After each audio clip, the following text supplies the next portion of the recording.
Class 10th के science के objective video में आप सभी का स्वागत है। आज के इस वीडियो में हम लोग आपके क्लास 10th के साइंस के केमिस्ट्री का चैप्टर 1 और यदि आप एनसीईआरटी साइंस के बुक को फॉलो करते हैं तो एनसीईआरटी का चैप्टर 1 यही है। अगर आप अदर पब्लिकेशन का पढ़ते हैं तो आपका जो केमिस्ट्री का बुक अलग आता है, तो उस केमिस्ट्री के पहला चैप्टर जिसका नाम है केमिकल रिएक्शंस एंड इक्वेशंस अर्थात की रासायनिक अभिक्रियाएं एवं समीकरण, इस चैप्टर से जितने इंपॉर्टेंट ऑब्जेक्टिव प्रश्न है, वैसे प्रश्न जिनके इस साल बोर्ड परीक्षा में पूछे जाने की संभावना सबसे अधिक है, उन प्रश्नों को हम लोग क्विज के रूप में लेकर चर्चा करेंगे। प्रत्येक प्रश्न का आंसर आप नीचे कमेंट बॉक्स में देते जाइएगा और जिस प्रश्न का आंसर नहीं मालूम होगा उसे याद करते चलिए, क्योंकि ये सभी प्रश्न आने वाले बोर्ड परीक्षा के लिए अत्यंत ही महत्वपूर्ण है। तो पहला नंबर प्रश्न आपसे पूछा गया है कि श्वसन किस प्रकार की अभिक्रिया है। आपको बतलाना है श्वसन जो है किस प्रकार की अभिक्रिया है। बड़ा ही महत्वपूर्ण प्रश्न है।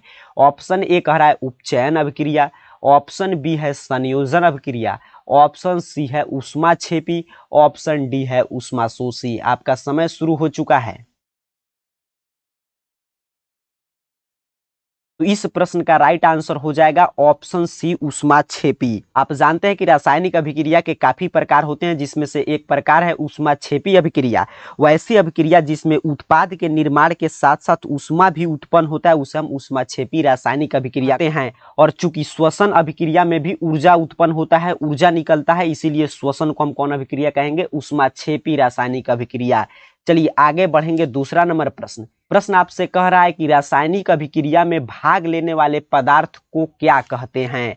ऑप्शन ए है प्रतिफल, ऑप्शन बी है अभिक्रिया, ऑप्शन सी है अभिकारक, ऑप्शन डी है इनमें से सभी। तो इस प्रश्न का जवाब देने के लिए आपका समय शुरू हो चुका है।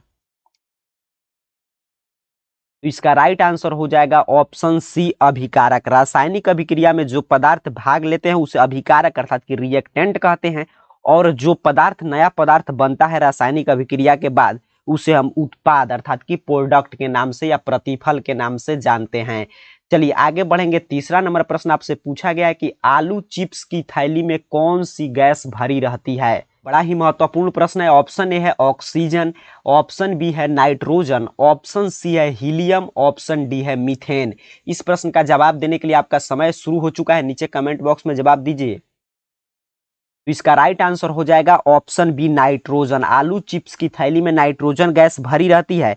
चिप्स बनाने वाले चिप्स की प्लास्टिक थैली में से ऑक्सीजन अर्थात की हवा को हटाकर उसमें नाइट्रोजन गैस भर देते हैं, जिससे क्या होता है कि नाइट्रोजन गैस की वजह से चिप्स के उपचयन नहीं हो पाता है और चिप्स का स्वाद काफी दिनों तक खराब नहीं होता है। आगे बढ़ेंगे। 4 नंबर प्रश्न आपसे पूछा गया निम्नलिखित में से कौन सा बूझा हुआ चूना है। आपको बतलाना है कि बूझा हुआ चूना का सूत्र क्या है। ऑप्शन ए है CaO, ऑप्शन बी है CaOH2, ऑप्शन सी है CaCO3, ऑप्शन डी है सी। आपका समय शुरू हो चुका है। तो इस प्रश्न का राइट आंसर हो जाएगा ऑप्शन ए CaO। जब हम कैल्शियम कार्बोनेट अर्थात कि CaCO3 को गर्म करते हैं तो कैल्शियम ऑक्साइड अर्थात कि CaO, और इसे ही हम बूझा हुआ चूना भी कहते हैं, तो कैल्शियम ऑक्साइड और कार्बन डाइऑक्साइड गैस बनता है। तो राइट आंसर क्या हो जाएगा? Option A. चलिए आगे बढ़ेंगे। 5 नंबर प्रश्न आपसे कह रहा है कि Cu+H2 किस प्रकार की अभिक्रिया अर्थात कि जो रासायनिक अभिक्रिया आपके सामने लिखा गया, आपको बतलाना है कि किस प्रकार की रासायनिक अभिक्रिया है। ऑप्शन ए है उपचयन रासायनिक अभिक्रिया, ऑप्शन बी है अपचयन, ऑप्शन सी है उदासीनीकरण, ऑप्शन डी है रेडॉक्स। आपका समय शुरू हो चुका है।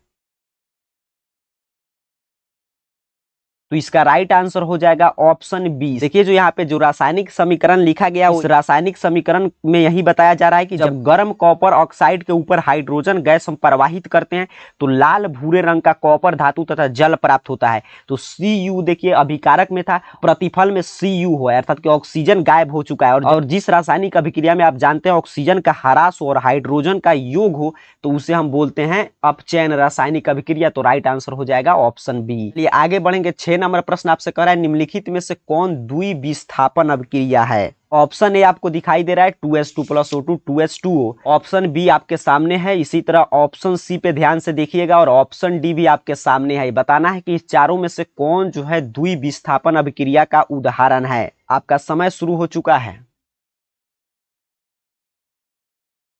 तो इस प्रश्न का राइट आंसर हो जाएगा option C, AgNO3 plus NaCl मिलकर AgCl प्लस NaNO3 बनाते हैं। ये द्विविस्थापन अभिक्रिया का उदाहरण है, क्योंकि इसमें द्विविस्थापन अभिक्रिया वही होता है जिसमें आयनों का आदान प्रदान हो। और देखिए यहाँ पे सिल्वर नाइट्रेट के विलयन को जब हम सोडियम क्लोराइड के विलयन में डालते हैं तो सिल्वर क्लोराइड का सफेद अवक्षेप और सोडियम नाइट्रेट का विलयन बनता है। वहीं इसी रासायनिक अभिक्रिया के समीकरण दिया गया है और इसमें जो है सिल्वर आयन अर्थात कि Ag प्लस और क्लोराइड आयन Cl माइनस का आदान प्रदान हुआ है, इसलिए द्विविस्थापन अभिक्रिया है। चलिए आगे बढ़ेंगे। 7 नंबर प्रश्न आपसे कह रहा है लोहे पर जंग लगने की क्रिया को क्या कहते हैं। ऑप्शन ए है संक्षारण, ऑप्शन बी है विकृत गंधिता, ऑप्शन सी है विस्थापन, ऑप्शन डी है इनमें से कोई नहीं। लोहे पर जंग लगना क्या कहलाता है आपको बतलाना है। आपका समय शुरू हो चुका है। तो इसका राइट आंसर हो गया ऑप्शन ए। लोहे की वस्तु पर जो लाल भूरे रंग का परत चढ़ जाता है तो इस क्रिया को हम लोहे का जंग लगना या संक्षारण कहते हैं, तो इसलिए राइट आंसर हो जाएगा ऑप्शन ए। चलिए आगे बढ़ेंगे। 8 नंबर प्रश्न आपसे कह रहा है लोहे को जिंक से लेपित करने की क्रिया को कहते हैं, अर्थात कि लोहा पे जो हम जिंक की परत चढ़ा देते हैं उस क्रिया को क्या कहते हैं। ऑप्शन ए है संक्षारण, ऑप्शन बी है गैल्वेनीकरण, ऑप्शन सी है पानी चढ़ाना, ऑप्शन डी है विद्युत अपघटन। आपका समय शुरू हो चुका है।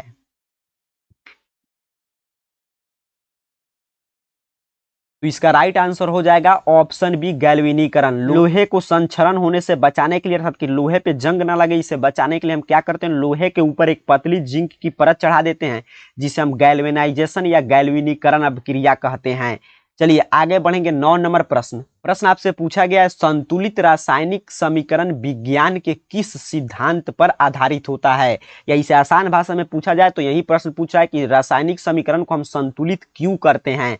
ऑप्शन ए है न्यूटन के गति नियम पर, ऑप्शन बी है द्रव्यमान की अनस्वरता के सिद्धांत पर, ऑप्शन सी है वेग नियम के सिद्धांत पर, ऑप्शन डी है संक्रियन ऊर्जा के सिद्धांत पर। आपका समय शुरू हो चुका है। तो इसका राइट आंसर हो जाएगा ऑप्शन बी। हम किसी भी रासायनिक समीकरण को द्रव्यमान की अनस्वरता अर्थात कि द्रव्यमान संरक्षण के सिद्धांत पर उसे संतुलित करते हैं, तो इसीलिए राइट आंसर हो जाएगा ऑप्शन बी द्रव्यमान संरक्षण का सिद्धांत। चलिए आगे बढ़ेंगे। 10 नंबर प्रश्न कह रहा है अभिक्रिया जिसमें आयनों का आदान प्रदान होता है क्या कहलाता है। ऑप्शन ए है संयोजन अभिक्रिया, ऑप्शन बी है द्विविस्थापन अभिक्रिया, ऑप्शन सी है अपघटन, ऑप्शन डी है अवक्षेपण। आपका समय शुरू हो चुका है। तो इसका राइट आंसर हो जाएगा ऑप्शन बी द्विविस्थापन अभिक्रिया। अभी पीछे भी हम लोग AgNO3 वाला उदाहरण लेकर देखे थे कि वैसे अभिक्रिया जिसमें आयनों का आदान प्रदान होता है उसे हम द्विविस्थापन अभिक्रिया के नाम से जानते हैं। तो इस वीडियो को लाइक जरूर कर दीजिएगा, साथ ही साथ नीचे कमेंट बॉक्स में बता दीजिएगा कि आपका 10 में से कुल कितना प्रश्न सही हुआ है। फिर मिलेंगे अगले वीडियो में, तब तक के लिए आप सभी को बहुत बहुत धन्यवाद।